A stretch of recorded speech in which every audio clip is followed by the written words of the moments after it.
I thought my sister was planning my wedding. She was actually planning to replace me. I used to joke that my older sister Danielle loved control more than oxygen. She corrected my grammar in public, rearranged my furniture when she visited, told waiters what I was actually trying to order. But when I got engaged, I thought maybe, just maybe, she'd finally be happy for me. I was wrong. I met Aaron 3 years ago at a charity event neither of us wanted to attend. He was awkward in that soft-spoken, thoughtful way that makes you lean in closer just to hear him. Not flashy, not loud, just steady. When he proposed, Danielle cried harder than I did. "I just want this to be perfect for you," she kept saying, squeezing my hand so tightly it almost hurt. And that was the beginning of her campaign. She offered to help with everything: venue tours, cake tastings, dress appointments, vendor contracts. She had spreadsheets within 48 hours.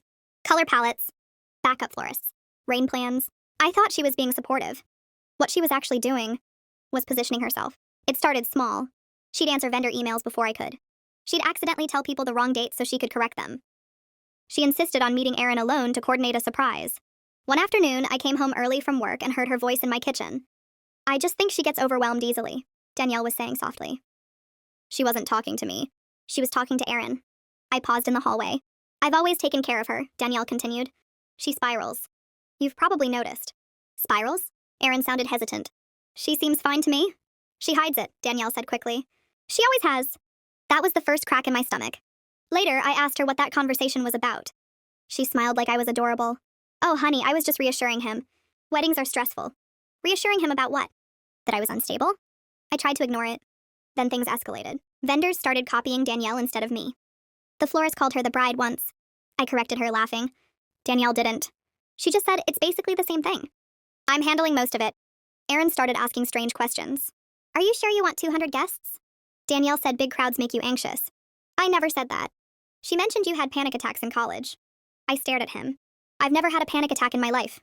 He looked confused. She seemed concerned. Concerned. That word again.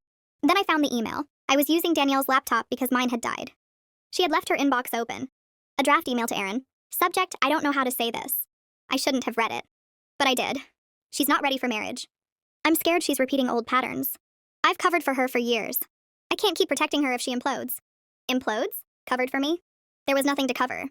My hands were shaking. And then I saw something worse. An attachment. A PDF titled Medical Records. My name was on it. But the content? Fabricated. Therapy notes. Mood instability. Impulsive behavior. History of emotional volatility. It looked official. Letterhead signatures. Completely fake. I felt like I was reading someone else's life. She was building a case against me. I confronted her that night. She didn't deny it. She didn't apologize. She sighed. "You're too sensitive for this," she said calmly. "Aaron needs someone stable." "Someone stable?" I repeated. "Yes," she said. "Someone who understands him. Who matches him." The air shifted. "You think that's you?" She didn't answer. She didn't have to. Over the next 2 weeks, she escalated. She scheduled coffee with Aaron to check on him. She started dressing differently around him. Softer, sweeter, less sharp. At the rehearsal dinner tasting, she laughed at all his jokes before I could. Then came the final move. 3 weeks before the wedding, Aaron sat me down. "I need to ask you something," he said carefully. "Have you been hiding something from me?"